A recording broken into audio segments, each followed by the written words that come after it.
Here's a fun position that illustrates a very important point. It's red to play 5-4. Score is double match point. What does that mean? It means I have a cold. No, it means that both players need 1 point to win the match. It's 5-5 in a match, 6-6 in a match to 7, or something like that, where you both need 1 point. Gammons don't matter. All you want to do is win the game. How do you play it? Okay. If you realized, or the quiz factor helped you realize it's wrong to hit here, you're correct. It's best to just move this checker without hitting around the board. Why in the world wouldn't you hit? Well, good players know the reason right away. Hitting helps him. It gives him a chance to make the ace point, or if he rolls a 2-1, he can make the 2 point. Even if he doesn't roll that, getting hit helps lose timing. Right now, he might not be able to have good enough timing, although his timing's not bad, but he'd much rather have another checker back and another point back to win this game. Now, what about if this was a normal match score, or an unlimited game, or what I like to call single game play, or there's a lot of different debate about what we should call this, but I think this is an individual game. Unlimited, well, I understand that the cube can go to an unlimited number, but people think you're going to play an unlimited number of games. I like to call this an individual game. So this game stands by itself.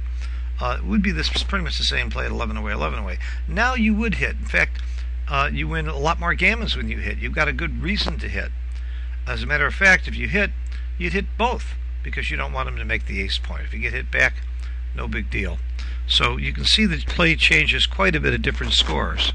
And not hitting here would be a .085 blunder. And hitting at double match point is, I don't think it's a blunder. It's pretty bad though. Let's see. Hitting it is not a blunder. It's only a little bit wrong, about 3% wrong. But the point is that it's the match score that's going to dictate a lot of your checker plays. And what's really important in the difference in these match scores is that the value of gammons is it's valuable to you at one score, and it has no value to you at another score. So you need to learn the value of gammons, not just to help your cube action, not just to know if you have a double or not, or a take or a pass. You can see it affects your checker play.